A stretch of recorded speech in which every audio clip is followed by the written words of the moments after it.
புறம் இருந்தது, ஒரு காலம் இருந்தது. இறைச்சி சாப்பிட வேண்டும் என்று சொன்னால், வெளியிலே உணவகங்களிலே இறைச்சி சாப்பிட வேண்டும் என்று சொன்னால் நாம் எல்லாம் அதை சோதிக்காமல் சாப்பிட மாட்டோம். கறி எங்கே வாங்கப்படுகிறது, கறி யார் அறுத்தார், ஆட்டை யார் அறுத்தது, கோழியை யார் அறுத்தது என்றெல்லாம் ஒரு காலங்களிலே நாம் தேடி போய் சாப்பிடுவோம். அதிகம் அது அரிது. வெளியிலே கறி சாப்பிடுவது இஸ்லாமியர்களுக்கு அரிதாக இருந்தது. வெளியிலே கறி சாப்பிட மாட்டார்கள். அவர்கள் ஓட்டலிலே கறிகளை சாப்பிட மாட்டார்கள். அப்படி உணவகங்களிலே சாப்பிடுவது இருந்தால் சைவத்தை மட்டும் சாப்பிடுவார்கள் என்பது இஸ்லாமியர்களின் பண்பாடுகளிலே ஆரம்பத்திலிருந்து இருந்ததுதான்.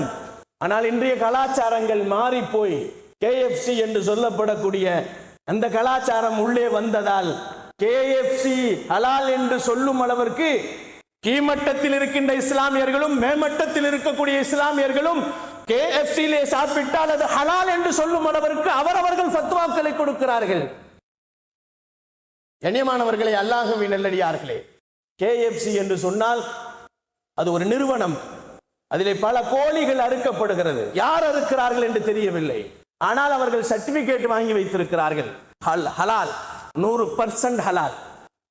நாம் அதை மட்டும் தான் பார்க்கிறோம்.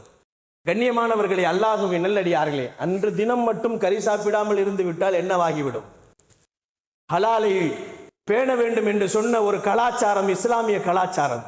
ஹலாலை பேணுங்கள். நீங்கள் மூச்சு விடுவதாக இருந்தால் கூட ஹலாலை பேணுங்கள். மூச்சை இழுப்பதாக இருந்தால் கூட ஹலாலை பேணுங்கள் என்று சொன்னார்கள். கண்ணியமானவர்களே, அல்லாஹ்வின் நல்லடியார்களே, பெருமானார் ஸல்லல்லாஹு அலைஹி வஸல்லம் அவர்கள் உணவு கலாச்சாரங்களிலே இப்படி நமக்கு சொல்லிக் கொடுத்த பெருமானாரின் கலாச்சாரங்களும் பண்பாடுகளும் இந்திய சமூகத்தில் இல்லாமல் போய்விட்டது. உணவகங்களுக்கு நாம் செல்லுகின்ற நேரத்திலே அது ஒரு நேரம் காலங்களை கடத்துவதற்காக வேண்டி, டைம் பாஸுக்காக வேண்டி செல்லுகிறோம், சாப்பிடுகிறோம், போகிறோம், பணங்களை கொட்டுகிறோம், எல்லாம் செய்கிறோம். ஆனால் அது ஹலாலா என்ற ஒரு பண்பாடை நாம் பார்ப்பதில்லை. நபிகள் நாயகம் ஸல்லல்லாஹு அலைஹி வஸல்லம் சொல்லிக் கொடுத்த பண்பாடுகள் நம்மிடத்தில் இருக்கிறதா என்று பார்ப்பதில்லை. கண்ணியமானவர்களே, அல்லாஹ்வின் நல்லடியார்களே, அதே போன்றுதான் கணவன் மனைவிக்கு மத்தியிலே பண்பாடுகளை பெருமானார் ஸல்லல்லாஹு அலைஹி வஸல்லம் சொல்லிக் கொடுத்த பண்பாடுகள் எல்லாம் மீறி போய் இன்று தலாக்கு, ஹுலா, ஃபஸக் என்றெல்லாம் மனவிலக்குகளின் பக்கம் போய் கொண்டிருக்கிறோம். நாம் ஒரு காலம் இருந்தது, கணவன் மனைவிக்கு மத்தியிலே அட்ஜஸ்ட்மெண்ட் இருந்தது. கணவன் சொன்னால் கேட்டுக்கொள்வாள் மனைவி, மனைவி சொன்னால் கணவன் கேட்டுக்கொள்வான். இன்று அந்த கலாச்சாரங்கள், பெருமானாரின் கலாச்சாரங்கள் போகிவிட்டது. இதனால் அவர்கள் விளைவு என்ன இருக்கிறது?